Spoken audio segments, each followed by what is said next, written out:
Hi, this is Scott the Peaceful Shaver. So this is going to be my first installment of Great Moments in Wet Shaving History.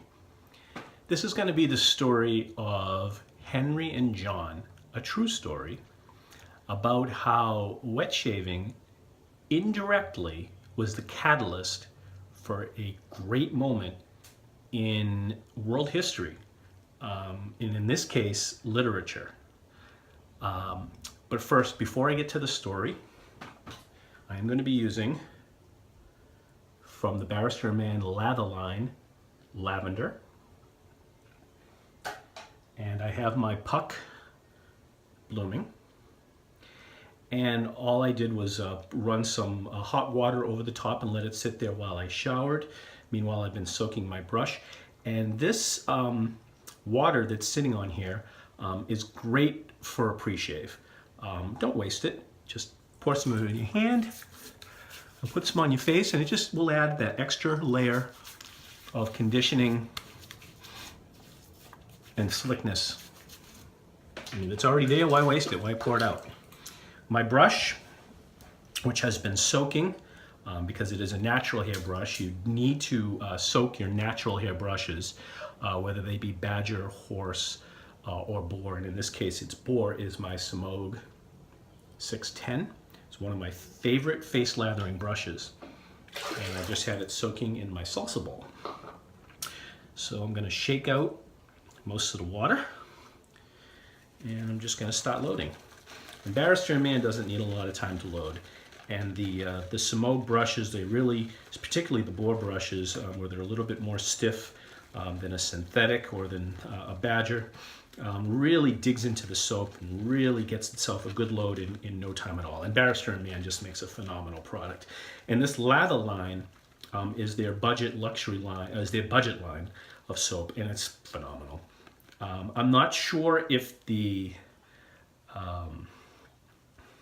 soap formula is different than the regular soap, and the only difference being the scents, because it seems like the scents, that's S-C-E-N-T-S, scents of their soaps in the lather line are straight up lavender, straight up sandalwood, I mean, they're just very basic scents. They're not a blend of scents. It seems to me that that might be the difference in what makes these cheaper as opposed to the regular Barrister Man line, which have a more intricate scents. I'm not sure. It could be just, I could be wrong. It could be the formula. I'll have to reach out to Will and find out what the story is, or perhaps someone can comment down below what the difference is. But I find that the Barrister Man lather line is just phenomenal. So I've got a good load on my brush here, and I'm just going to add a little bit more water to my face. And it's going to go right into a face lather. So yeah, this is lavender, and I like the way they spell it, lavender, which is basically the way we would say it here in Boston. And this story I'm going to tell you today is actually about people who are from Massachusetts, and it's the story of Henry and John, and how wet shaving played a part, or at least a catalyst, in one of the most important pieces of American literature. So Henry and John were brothers, and they weren't just brothers, they were also close friends and business partners. The two of them had opened up an elementary school together, and worked together, and were extremely close. Now, back in the days before penicillin and tetanus shots, cutting yourself shaving could be a dangerous proposition. And one day John nicked himself, and I believe it was on his hand. I don't even believe it was on his face. And oh, just off the get-go, I'd like to say, I'd like to give a shout out to my kids. I just found out recently that they actually watch my videos. I didn't even realize. So Aiden, Addison, and Anaya, I just want to give you guys a shout out in one of my videos. and also to my niece and my nephew who apparently watch my videos also. Jake and Callie, thanks for watching my videos. I appreciate it. I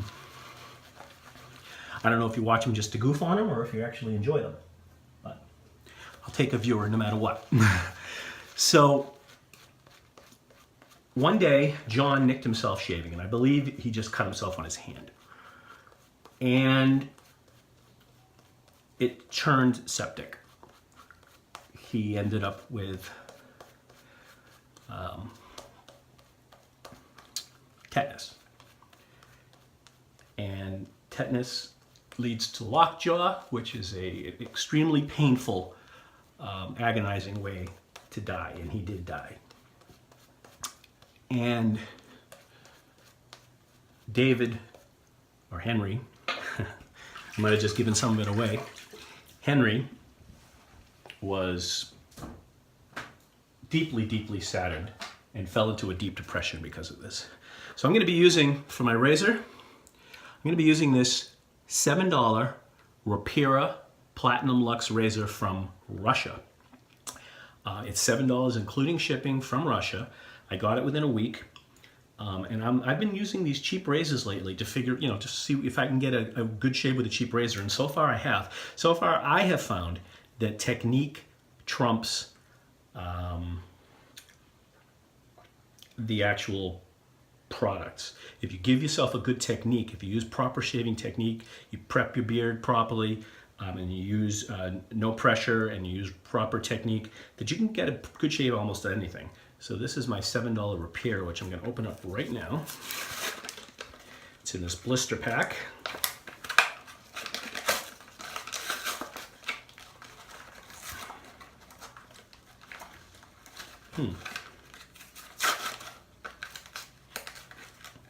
There we go. All right. So it sort of looks like a one of the Gillette Nacs from the 60s. Except it's not a twist to open. It's a 3-piece razor. So I'm gonna throw this in here. And the blade I'm gonna use is one of the blades that came with it. It came with Rapira Platinum Luxe, so I might as well use that. So I'll go ahead and open up one of these, and I'm pretty sure I've used the Platinum Luxe before. But they were good. I mean, they're not my favorite, but they were okay. I believe they're made at the same facility that makes my Voskhod over there in Russia. So it says do not wipe, just like the Voskhods do. Open it up, and it is double wrapped, which I like. So that none of that glue gets on the blade, which I don't enjoy. Take it out of this wrapper, and I don't want to do like John did and cut myself. He was using a straight razor. They didn't have safety razors back in those days. So it's a Rapira Platinum Luxe. And I'm gonna pick up my razor and I'm gonna unscrew it. Now it's pot metal and plastic. It's cheap, $7. Take the base plate, separate it from the head.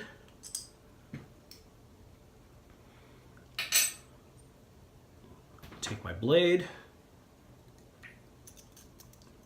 put it on the base plate, and there are notches on the side of the head, 1, 2, and there's 2 at the bottom, that hold this blade in place pretty snugly.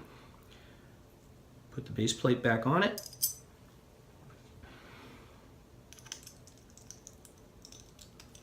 Gonna screw it down. Get it tight. Check the reveal. That looks pretty straight to me. All right, just gonna warm up my water here in the sink. Just gonna touch up my my soap. I love the feeling of the Sumo 610. It's bore, but it's not scritchy. It could be at the very beginning when you get one before it's broken in, but on any bore brush, once those tips have split, I believe it becomes as soft as any Badger and close to as soft as any synthetic. I've actually stopped using the Badgers. I don't have any premium Badger brushes. I don't want to lay out a whole lot of money for a premium Badger brush when I'm getting a fantastic experience with my bores and synthetics, which are relatively inexpensive. And these Semogue brushes are very inexpensive, and you cannot get a better bore brush than a Semogue, in my opinion. And they have all different styles, and they have undyed and dyed, and this one's undyed. I like the appearance of the undyed, although the way that the dyed bores, the way that they treat the dyed bores, they tend to work a little bit better, break in a little bit faster. They're almost pre-broken in. So I'm going to go ahead with my Rapira. Let's see what we think here. Wow, really, really mild. Extremely mild razor. But it's doing the job. So like I said, I've been checking out some inexpensive razors lately, just to see what kind of shape I can get with them. There's one that particularly that I've been using lately that seems to be working better than others. And I haven't done a review on it yet, but I'm going to get to it. So, to recap, Henry and John are brothers, business partners.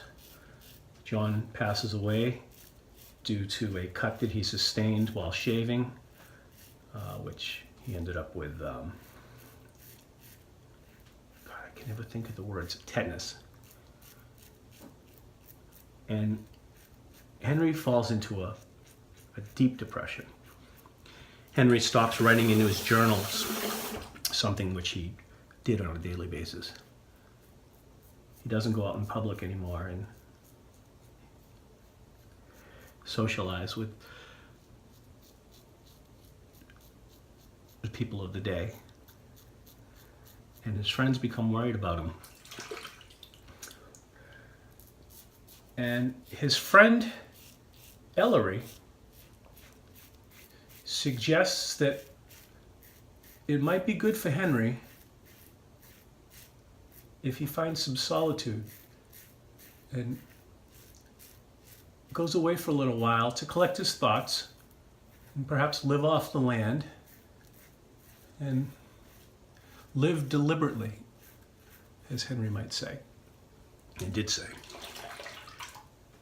So Henry's friend Ralph, who owned a large plot of land near a pond, allowed Henry to build himself a cottage near the pond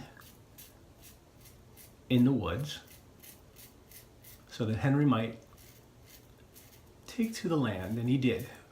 And for 2 years, Henry lived in that cottage, basically alone, lived off the land, and wrote about it. And of course, Ellery was Ellery Channing.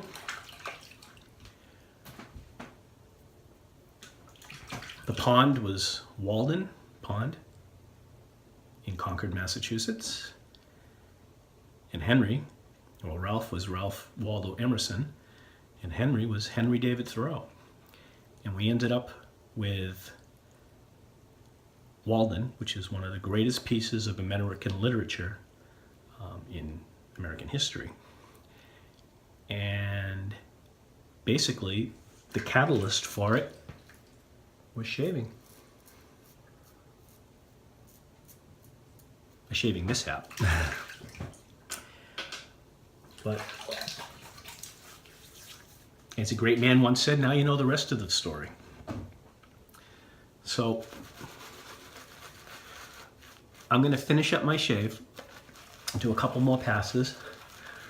After I have some time spent with this razor, I'm going to do a review on it. I like to give it a chance with a couple different blades and different soaps and work out all the variables and figure out, you know, how I actually feel about it. But I will do a video of it at some point. So I want to thank you all for watching today. For my aftershave splash, I don't have any lavender aftershave splash on hand. I'm going to be using my Althene, which to me is just phenomenal, by PAA. My favorite splash, goes with everything. Just absolutely phenomenal. When I don't know what to use, that's usually what I go to. So I want to thank you all for watching. Peaceful Shaver out.